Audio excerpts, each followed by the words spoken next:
प्रहार जनशक्ति party के नेता और पूर्व मंत्री बच्चू कडू ने किसानों की कर्ज माफी को लेकर एक अनोखा आंदोलन शुरू करने की घोषणा की है। साथ ही वे सत्ताधारी विधायकों के घरों के सामने टेम्बा जलाकर आंदोलन करेंगे।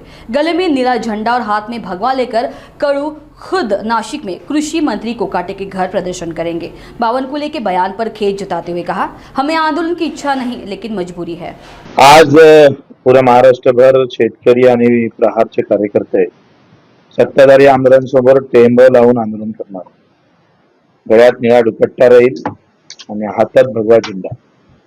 महात्मा फुले जयंती आहे आणि पुढे बाबासाहेब आंबेडकरांची जयंती आहे, मदत हनुमानजी आहे।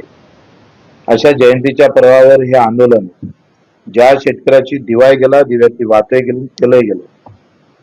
सरकारच्या दप्तरी आणि बजेटमध्ये सरकारजवळ 30-40 हजार कोटी सुद्धा खर्चाले नाही असं सांगून बाहेर निघण्याचा जो प्रयत्न करत आहे, प्रभू रामचंद्राची शपथ घेऊन आमच्या देवेंद्रजींना मूर्तीच्या पुढे सांगितलं होतं का 7-12 कोरा कोरा कोरा असं मनात घोषणा केली होती आणि मतं घेतले होते। तो 7-12 कोरा करण्यासाठी हे आंदोलन आम्ही करतो आहे।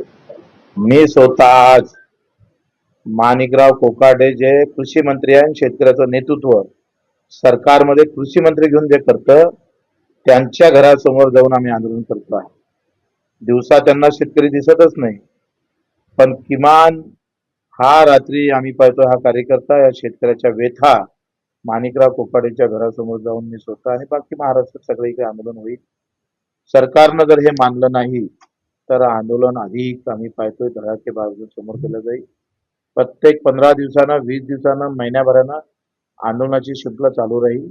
अधिक काही लोक जमा करता येईल का, अधिक काही नेत्यांना भेटता येईल का आणि ते नेते भेटून इतर संघटनेला घेऊन कसं समोर जाता येईल त्याचा आम्ही प्रयत्न करू। बावनकुळेंचं सरकारमध्ये काय चालतं काय नाही त्यांना माहित नसतं। योग्य वेळ त्यांनी कधी कोणत्या ब्राह्मणाला विचारून सांगतात ते लगेच सांगा 4-5 दिवसात।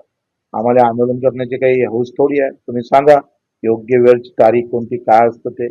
अशा भूलथापा देणं बंद करा आणि तुम्ही प्रभू रामचंद्राचे भक्त आहे, आदर्श राजाचे भक्त आहात, त्याची थोडी जाण ठेवली पाहिजे ना बावनकुळे साहेबांनी।